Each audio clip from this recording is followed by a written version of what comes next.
Hello dear aspirants, welcome to my channel. Today I am going to solve a question from the chapter Principle of Inheritance and Variation. This question was asked in 1993.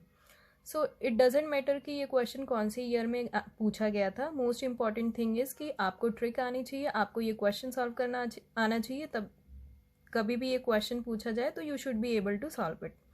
So question is, Mr. Kapoor has BB autosomal gene pair and D allele sex linked.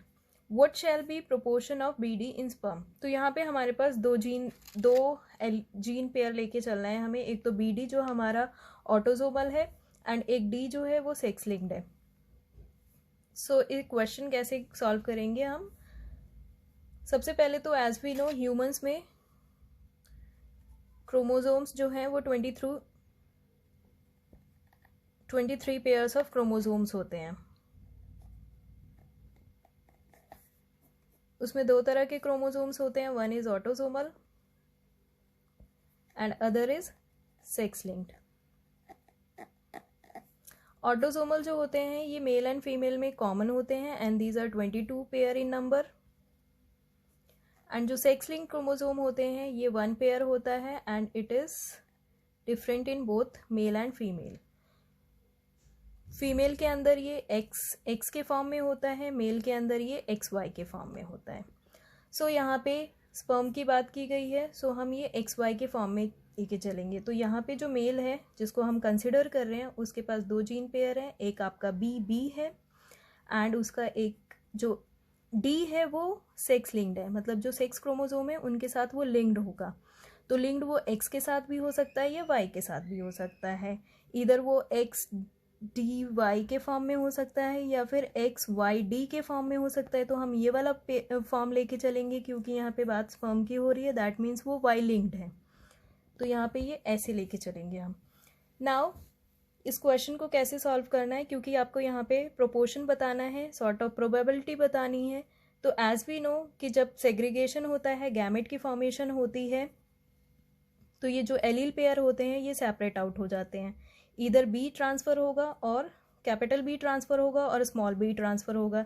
Same यहाँ पे भी XY के form में अगर बात करें तो इधर X ट्रांसफ़र होगा स्पर्म में या फिर YD ट्रांसफ़र होगा,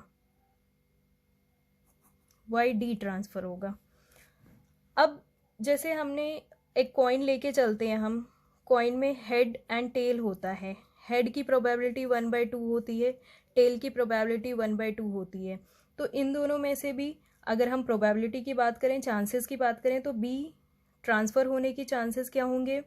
स्पर्म में हाफ या तो हाफ स्पर्म B कंटेन करेंगे, कैपिटल B कंटेन करेंगे या फिर स्मॉल b कंटेन करेंगे. तो कैपिटल B की प्रोबेबिलिटी 1/2 हो जाएगी, स्मॉल b की भी 1/2 हो जाएगी. सेम इन दोनों में से अगर दो की बात करें, क्योंकि मेंडल लॉ ऑफ सेग्रीगेशन भी हमने पढ़ा है कि during formation of gamete allele जो होते हैं वो सेपरेट आउट हो जाते हैं. तो इधर X जाएगा या फिर Y जाएगा स्पर्म में. तो X जाने की प्रोबेबिलिटी 1/2 है, YD जाने की भी प्रोबेबिलिटी 1/2 है.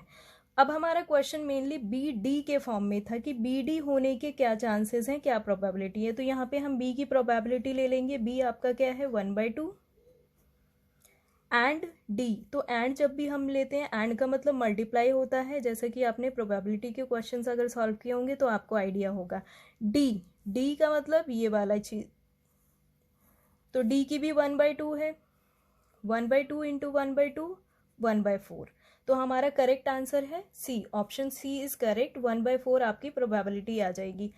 अगर यही क्वेश्चन आपको परसेंटेज के फॉर्म में बताना होता तो आप क्या करते? 1/4 मल्टीप्लाई बाय 100 कर देते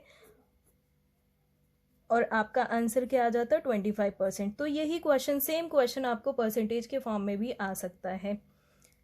that's all for the day. Thank you.